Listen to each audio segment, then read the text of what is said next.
TDS म्हणजे काय? TDS म्हणजे टॅक्स डिडक्टेड ॲट सोर्स.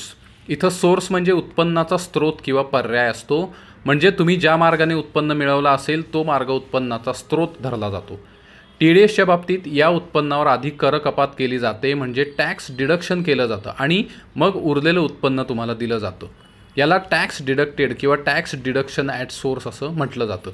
म्हणजे आधी टॅक्स कापून घ्यायचा आणि मग उत्पन्न संबंधित व्यक्तीला द्यायचं. थोडक्यात TDS हा एक प्रकारचा आगाऊ कर असतो जो उत्पन्न मिळवायच्या आधीच कापून घेतला जातो. पण TDS कधी लागू केला जातो?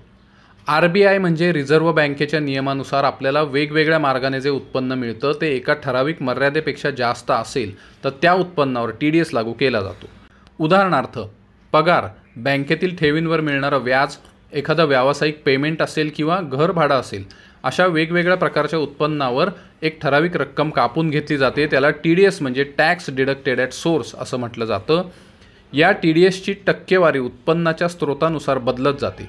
बँकेतील ठेवींवर मिळणाऱ्या व्याजाची रक्कम एका ठराविक मर्यादेपेक्षा जास्त असेल तर व्याजाच्या रकमेवर 10% रक्कम कापून घेतली जाते, ज्याला TDS असं म्हटलं जातं.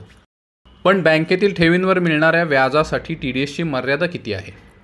मंडळी, बँकेतील ठेवींवर मिळणाऱ्या व्याजासाठी TDS कपातीची मर्यादा दिलेली आहे. ही मर्यादा 31 मार्च 2025 पर्यंत सामान्य नागरिकांसाठी 40,000 आणि ज्येष्ठ नागरिकांसाठी 50,000 रुपये एवढी होती.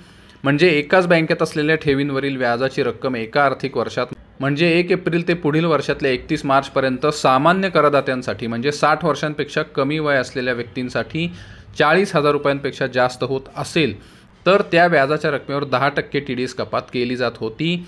आणि ज्येष्ठ नागरिकांसाठी म्हणजे ज्यांच्या वयाची 60 वर्ष पूर्ण झाली आहेत त्यांच्यासाठी ही व्याजाची रक्कम 50,000 रुपयांपेक्षा जास्त झाली तर त्या व्याजाच्या रकमेवर 10% TDS कपात केली जात होती. पण या मर्यादेमध्ये 1 एप्रिल 2025 पासून वाढ करण्यात आली आहे.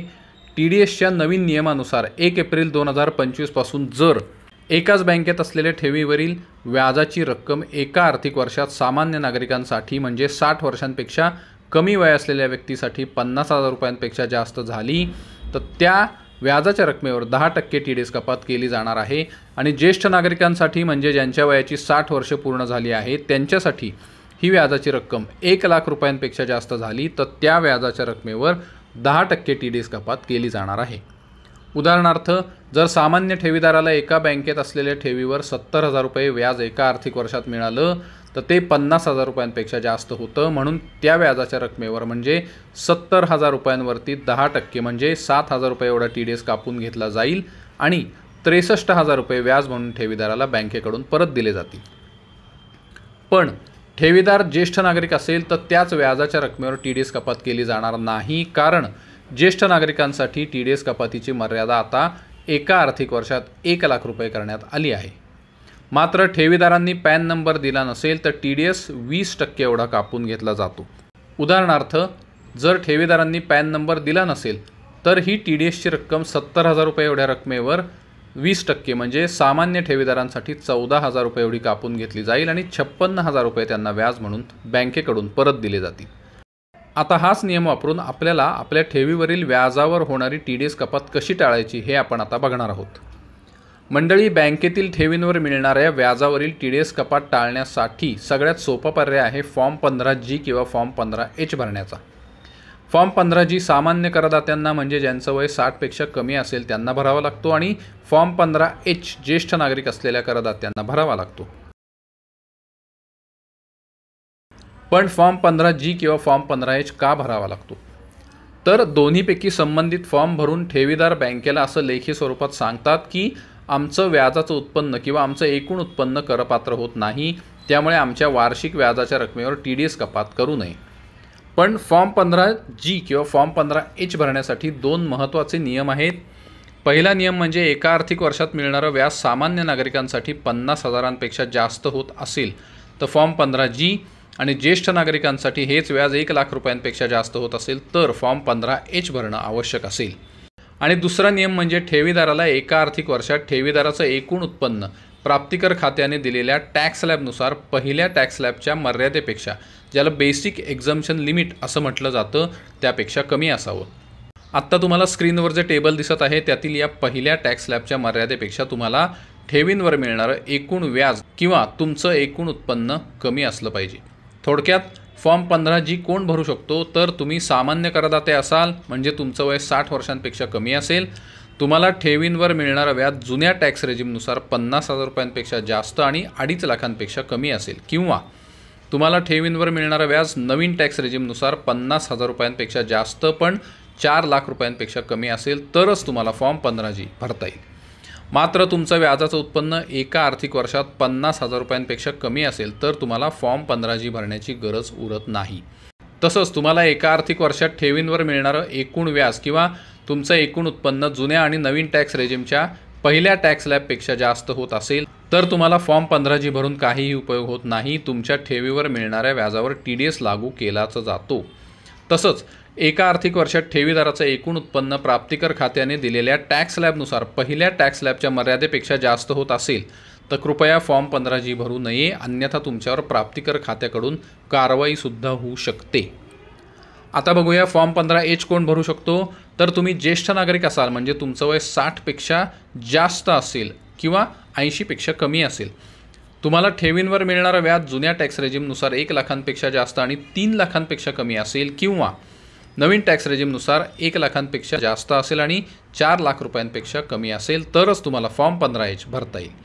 आणि जर तुम्ही सुपर सिनियर सिटीजन असाल म्हणजे तुमचं वय 80 किंवा त्यापेक्षा जास्त असेल, तुम्हाला ठेवींवर मिळणारं व्याज जुन्या टॅक्स रेजिमनुसार 1 लाख रुपयांपेक्षा जास्त आणि 5 लाखांपेक्षा कमी असेल, तसंच नवीन टॅक्स रेजिमनुसार 1 लाखांपेक्षा जास्त आणि 4 लाखांपेक्षा कमी असेल तरच तुम्हाला फॉर्म 15H भरता येईल। मात्र तुमचं व्याजाचं उत्पन्न एका आर्थिक वर्षात 1 लाखापेक्षा कमी असेल तर तुम्हाला फॉर्म 15H भरण्याची गरज नाही। तसंच तुम्हाला एका आर्थिक वर्षात ठेवींवर मिळणारं एकूण व्याज किंवा तुमचं एकूण उत्पन्न जुन्या आणि नवीन टॅक्स रेजिमच्या पहिल्या टॅक्स स्लॅबपेक्षा जास्त असेल तर तुम्ही फॉर्म 15H भरून काहीही उपयोग होत नाही। तुमच्या ठेवीवर मिळणाऱ्या व्याजावर TDS लागू केलाच जातो।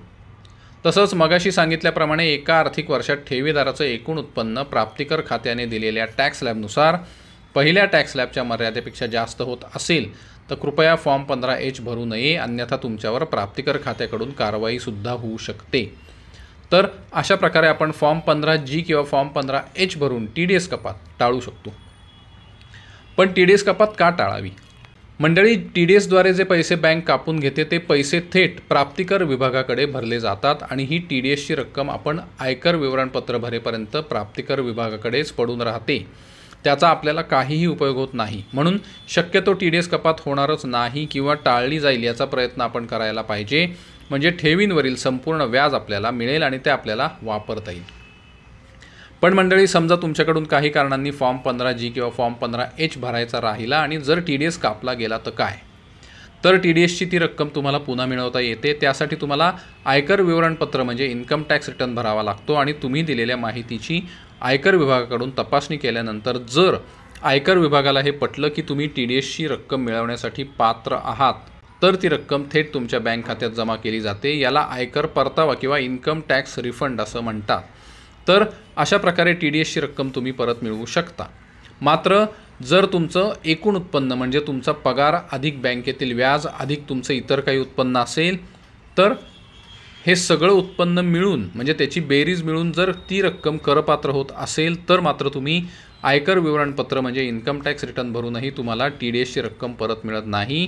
या उलट तुम्हाला उर्वरित टॅक्स भरावा लागतो।